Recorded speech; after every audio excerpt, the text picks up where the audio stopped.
Ketika kita membicarakan tentang sesuatu, biasanya orang itu juga tertarik karena itu merupakan bagian penting dari hidupnya, tidak tertarik karena memang juga tidak menjadi bagian penting dari hidupnya. Mengenai cinta kasih, saya kira tidak seorang pun yang mengatakan bahwa ini tidak penting. Kalau toh misalnya ada orang yang menyampaikan bahwa itu tidak penting, bagi saya bisa jadi orang punya pengalaman yang tidak sesuai dengan yang seharusnya, sehingga pengalaman itu mengubah apa yang sebetulnya secara dasariah sebetulnya sangat penting lalu menjadi berubah karena pengalaman. Hari ini kita mencoba untuk memahami apa yang dikatakan dengan perintah cinta kasih, hukum utama dan yang pertama. Secara cukup jelas dan kita sangat ingat bahwa mencintai Tuhan dan mencintai sesama itulah rangkumannya. Mencintai Tuhan dengan segenap hati, segenap pikiran, segenap kekuatan, lalu mencintai sesama seperti mencintai diri sendiri, sangat akrab dengan kita, apalagi orang-orang Kristen. Ini merupakan hukum yang utama, yang pertama, yang kalau kita belajar, inilah yang tentang agama iman kita, ini yang paling bergema. Nah, Bapak Ibu Saudara sekalian yang kasih, pengalaman Anda sendiri tentu mengajarkan kepada Anda seberapa penting ini. Pengalaman orang lain bisa juga mempengaruhi kita seberapa penting cinta kasih ini untuk dihayati, untuk diterapkan, untuk juga dipraktekkan, entah itu dalam cakupan yang lebih besar maupun cakupan yang kecil, untuk menjangkau orang yang banyak maupun menjangkau orang yang sedikit. Karena terkadang-kadang kita berdasarkan tugas kita berada dalam lingkup yang kecil, juga dalam lingkup yang besar. Tapi mengenai hukum ini memang berlaku universal, berlaku untuk siapa saja dan dimanapun kita berada. Iman kita mengajarkan tentang pentingnya kita menghayati hukum ini. Menghayati artinya ya menghidupi, menjadikannya bergerak, bukan seperti barang mati. Apa yang bisa kita lakukan ketika kita mengatakan ya mencintai Tuhan dengan segenap hati, dengan segenap jiwa, dengan segenap kemampuan, dengan segenap tenaga? Ya, antara lain bisa kita sebutkan, kita mencintai Tuhan menggunakan pikiran kita, ya belajar tentang Tuhan, belajar tentang ajaran-ajarannya. Atau kalau kita masuk dalam komunitas tertentu, ya kita belajar mengenai cara-cara kita memuji, memuliakan Tuhan. Kalau kita misalnya harus menyanyikan sebuah lagu untuk pujian kepada Tuhan, ya kita pelajari dengan baik-baik. Kalau kita mau menghayati cinta kasih Tuhan kepada Tuhan ini dengan segenap hati, kita juga harus serius menggunakan hati kita, bukan asal-asalan. Dengan segenap kekuatan, ya menuntut kita untuk berusaha bergerak.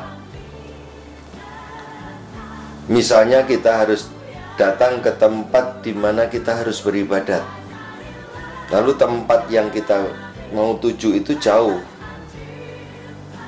Kita bisa saja mengatakan, saya akan datang ke sana meskipun jauh. Jadi tubuhnya, badannya, energinya dipakai untuk membawa ke sana.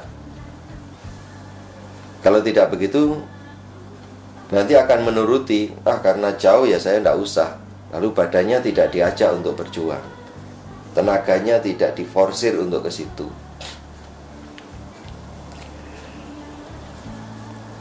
Itulah cara kita mencintai Tuhan dengan apa yang kita katakan segenap hati, segenap pikiran, dengan segala kekuatan. Pokoknya tidak boleh malas mencintai Tuhan dengan seluruh kepribadian kita. Tidak boleh cuma sebagian saja.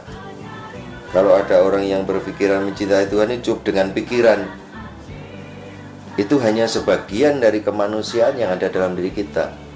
Maka beriman itu menyeluruh. Yang namanya manusia dilibatkan keseluruhannya, ya jiwanya, ya raganya, pikirannya, kemauan, kehendak, nalurinya, instingnya, semuanya dilibatkan untuk mencintai Tuhan dengan semua yang kita punya. Demikian pula kalau kita mencintai sesama, kita mencintai sesama kita seperti mencintai diri sendiri. Nah, memang juga kadang-kadang ada pertanyaan, apakah kamu mencintai dirimu enggak? Nah, kalau orang yang tidak bisa mencintai dirinya sendiri, apakah itu dijadikan ukuran? Nah, ini juga persoalannya. Kita harus menyadari bagaimana sebetulnya yang Tuhan kehendaki mencintai diri sendiri itu. Karena kalau salah kita memahami, nanti jadi cinta diri, suatu yang egois lagi.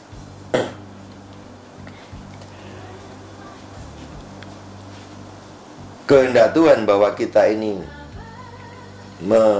memiliki semangat mencintai, semangat yang menghidupkan ini, karena Tuhan itu cinta kasih yang menghidupkan kita, mengalir dalam setiap tindakan-tindakan Tuhan. Kita diajak untuk terlibat, untuk memasuki semangat atau aliran cinta Tuhan itu tidak berhenti, dan kita diajak.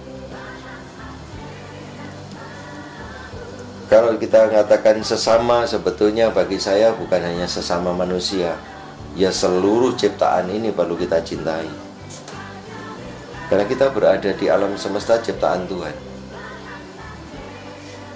Tentu saja tidak bagus kalau orang itu hanya mencintai manusia tapi tidak mencintai yang lain-lainnya, makhluk-makhluk yang lain.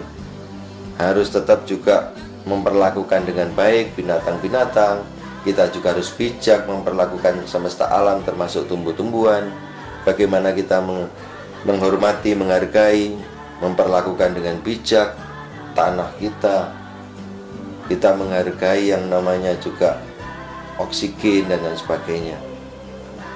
Pendek kata, itu semua yang akan menjadi sumber kehidupan sesama kita. Kita juga harus merawat, memelihara. Itu cara kita juga mencintai sesama.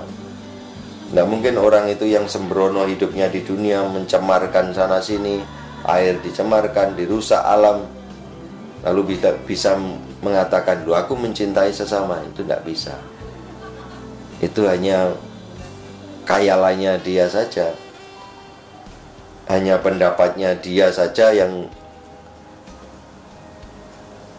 tidak menunjukkan bahwa sebetulnya dia mempunyai pandangan yang cukup bagus. Jadi Bapak Ibu saudara-saudara sekalian yang dikasihi Tuhan, perintah cinta kasih yang oleh Tuhan Yesus ditegaskan ini merupakan pedoman kita untuk menghayati iman betul-betul, bukan iman yang sembarangan, tapi iman yang sungguh-sungguh bermutu, bernilai, bermakna, dan memang layak untuk diperjuangkan. Kita harus bisa menjawab, menunjukkan, membuktikan bahwa mencintai Allah itu seperti ini, bahwa mencintai sesama itu seperti ini, tepat dan bermanfaat, dan senantiasa itu mengajak orang lain juga untuk melaksanakan hal yang sama.